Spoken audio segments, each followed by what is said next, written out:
Hi, Steve from Steve and Outdoors here, and today on a cold, blustery northern Canadian morning, just a little quick video, which is prompted by something that actually happened to me at the range today.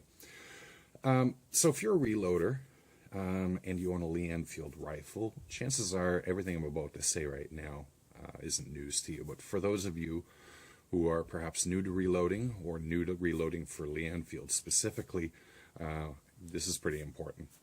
So Lee Enfield rifles are fairly popular, particularly in Commonwealth countries, mostly due to its military heritage. Most of our militaries carried the rifle in World War I and World War II. And they continue to be popular today amongst collectors, sport shooters, and even hunters. The .303 British round is very good for, even moose if you wish to use it for that. So a lot of guys reload for the Lee Enfield rifles and the .303 British round because the ammunition is getting a bit expensive now. Although it's easily commercially available from people like Cellier and Balot, Pitfall Partisan, amongst others, it's getting pricey. A box of 20 Pitfall Partisan up here in Canada runs about $29 Canadian. So guys reload to save some money. You can get that round to about, depending on your components, 60 to 70 cents a round, which is cheaper than the $1.50 to $1.70 that it is commercial. And of course, the accuracy benefits that you can gain if you reload properly. So, a known issue amongst Lee Enfield rifles, and there are workarounds, here is what's called head spacing issues. And basically, what that means is the case head and the bolt, there's a little bit of a gap. It can be fractional, but there is just a little bit of a gap. And there's an old trick of putting an O-ring in front of the bolt face to close off some of that space. But if you don't do that, there is a chance that you could see either incipient or actual case head separation. Now, what I mean by that is when the brass in your rifle, the gases in there detonate and propel the bullet, brass tends to flow, and that is, it gets longer. And if there's a gap in the back, that brass will also go backwards. And over time, if you keep reusing the brass, you'll notice a lot of people will see a little bulge about a centimeter or half an inch away from the case head. Over time, if you keep reloading that and full sizing and that stuff, you'll get incipient case head separation. And you can actually see that there's a crack all the way around when you extract it. You'll actually, well, if you're lucky, you'll see that.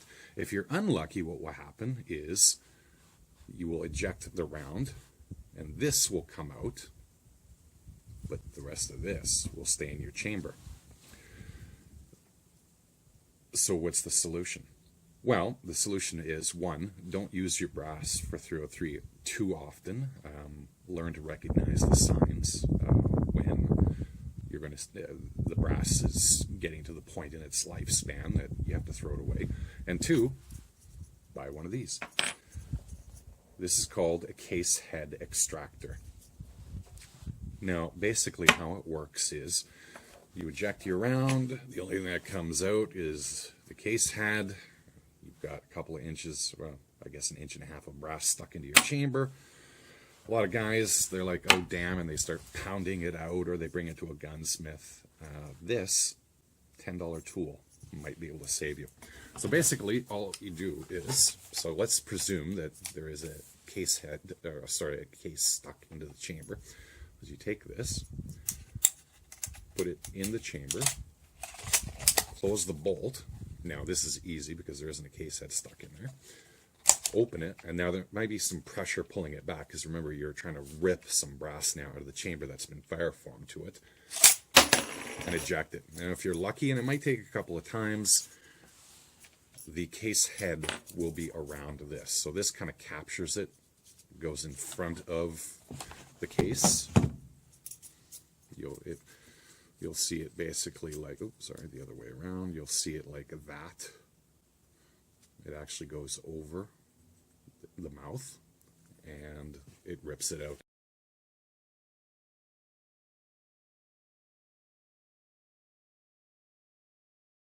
Now this is an adjustable tool. You can make this longer or shorter depending on the dimensions of your brass. It might not catch the first time, so you might have to lengthen it a little bit, and that will eject your brass. Now, it's a known issue with Lee Enfield rifles, but any rifle that you reload for could have headspace issues, or you might just have brass which you've used one too many times. And remember, you can only anneal the neck. You can't really anneal the case head. That's a really bad idea. So any rifle that you reload for, whether it's 223, 30-06, 308, whatever it may be, it's a good idea to get one of these. Brownell sells them. That's where I got this one, I believe. Yep, this is a Brownell's. Brownell's does sell them in a variety of cartridge sizes. I have them for 30-06, 303 British, and 223, the 3 rounds that I tend to reload for the most. But you can also find them for other cartridges. So, head over to the Brownell's website. You can also find them from other manufacturers, but I like the Brownell's ones the best because they're cheap and they work every time.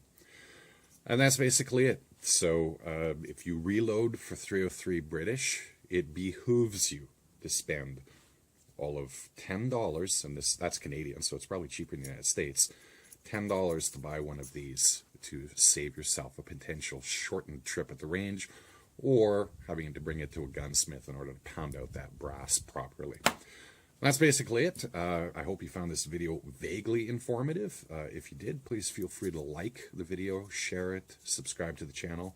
And I always love hearing from the people who watch my videos, whether they're negative or positive comments, so please feel free to leave a comment below. And you can also find below in the description links to my Twitter page, which tends to have in the field reports and links to articles, and my Facebook page, which has longer form essays, videos, all that sort of thing.